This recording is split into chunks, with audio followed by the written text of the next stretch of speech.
Et même si c'est entre deux averses aujourd'hui, c'est l'été et donc on peut profiter des lieux qui sont ouverts de manière saisonnière comme l'abbaye de Tuffet. Sophie Le Sur, bonsoir. Bonsoir. Vous nous parlerez d'une petite partie de la programmation de juin dans un instant. Mais avant, je me tourne vers mes amis de Résonance. Grégoire Van Herle, bonsoir. Bonsoir. Vous en êtes le chef de chœur et directeur artistique de ce chœur Résonance. Et Christian Thérèse, bonsoir. Bonsoir Chloé. Vous en êtes le président et vous êtes choriste aussi au sein de la chorale. Tout à fait. Lumière baroque, donc le dimanche 15 juin prochain à la cathédrale à 18h, vous nous proposez donc un concert. Alors on va reparler de Bach, on en parlait avec Sablé-sur-Sarthe il y a un instant. Handel et Bach, un concert de baroque flamboyant. Oui, alors c'est vrai qu'on a annoncé un concert exceptionnel, mais c'est vrai que les œuvres ont vraiment du cachet. Là, pour ce concert que nous proposons à la cathédrale, on met deux œuvres majeures de ces deux compositeurs à entendre à la suite. Donc la cantate numéro 4, Christlag in Todesbanden de Jean-Sébastien Bach et le Dixit Dominus de Handel. Deux œuvres qui vont vraiment dans les extrêmes, dans une profondeur et une spiritualité extrême pour Bach, avec beaucoup d'éclat et de fougue pour Handel. Donc un concert à la fois apaisant et vivifiant qui attend les auditeurs. Et qui a un petit peu votre patte maintenant, Grégoire Van Herle, d'aller dans des répertoires comme ça qui nous étonnent et qui explorent un petit peu, j'allais dire les extrêmes, peut-être pas, mais en tout cas qui nous permettent de découvrir des musicalités, surtout là en plus en la cathédrale, qu'on n'a pas l'habitude forcément d'entendre. Oui, bah alors c'est pour ce programme-là, non, c'est pas forcément très original, si j'ose dire, hein, par rapport au passé de Résonance, mais il est vrai que les années précédentes, nous étions passés plutôt par la musique française à toutes les époques, par du jazz et d'autres types de musique. Et là, je voulais vraiment revenir aux fondamentaux, hein, la musique baroque, la musique de Bach, la grande musique entre guillemets, mais surtout musique accompagnée avec un orchestre. Voilà, hein, c'était le projet de cette année. Justement, Résonance, on ne se rend pas trop compte, c'est combien de choristes, quel est le travail, Christian, pour les chanteurs qu'on va retrouver Eh bien, avec ce programme magnifique, mais aussi très exigeant, c'est beaucoup de travail. On a environ une quarantaine de choristes à plancher sur ce programme depuis plusieurs mois déjà. Mais en même temps, tout à fait ravi de pouvoir le faire parce que ce sont des œuvres absolument extraordinaires. Et c'est un grand, grand bonheur en tant que choriste d'interpréter des œuvres d'une telle envergure. Et dans ce cadre tout à fait exceptionnel aussi de la cathédrale, ça va être vraiment une expérience formidable, comme toutes celles qu'on a pu vivre dans le passé avec Grégoire. Mais celle-ci va être particulièrement forte, j'en suis certain. Et est-ce que, pour la petite anecdote, est-ce qu'il y a des choses à particulièrement travailler quand le concert a lieu dans une cathédrale? Est-ce que c'est une difficulté supplémentaire ou en tout cas vous jouez avec le lieu qui a une résonance, sans mauvais jeu de mots, particulière? Alors oui, c'est une difficulté supplémentaire, très certainement. Et malgré tout, cela se joue souvent lors de la répétition générale, du raccord. C'est là que chacun prend ses marques, que même des fois des tempi, des vitesses de morceaux se décident par rapport à la résonance du lieu. Voilà. Là, Christian est en train de se dire tout va changer.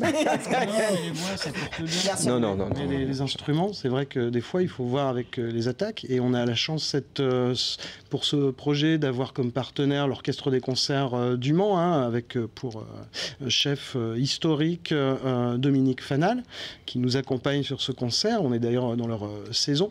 Et donc, c'est sûr que quand on se retrouve tous dans ce lieu à une cinquantaine, il faut vraiment que tout le monde puisse avoir l'écoute de chacun et que la musique soit pas trop, ne se dissolve pas trop dans ce lieu d'une dimension particulière. Voilà. Et puis c'est vrai qu'on peut pas y répéter tous les jours pendant des heures. Il y a un agenda particulier pour se retrouver à la cathédrale. Évidemment. C'est pour ça d'ailleurs qu'on a prévu la disposition exclusivement dans la nef inversée où les artistes vont être tous situés au pied du vitrail Saint-Julien. Pour favoriser ça canalise aussi un podium pour que vraiment le son se propage vraiment jusqu'au bout de la nef.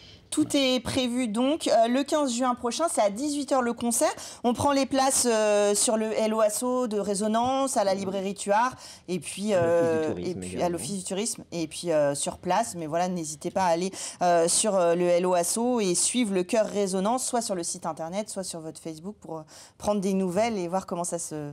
Voilà, et je voulais vous préciser que la belle affiche qui est derrière vous, c'est un choriste de Résonance, Hervé Dohin, qui a conçu cette affiche pour notre programme Lumière Baroque. Et qui lui donne encore une fois, une autre lumière, une autre vision. Donc c'est un beau programme à découvrir à 18h à la cathédrale du Mans. C'est vrai que c'est aussi une chance de pouvoir voir des spectacles dans ce bijou patrimonial. Donc ça fait d'une pierre deux coups.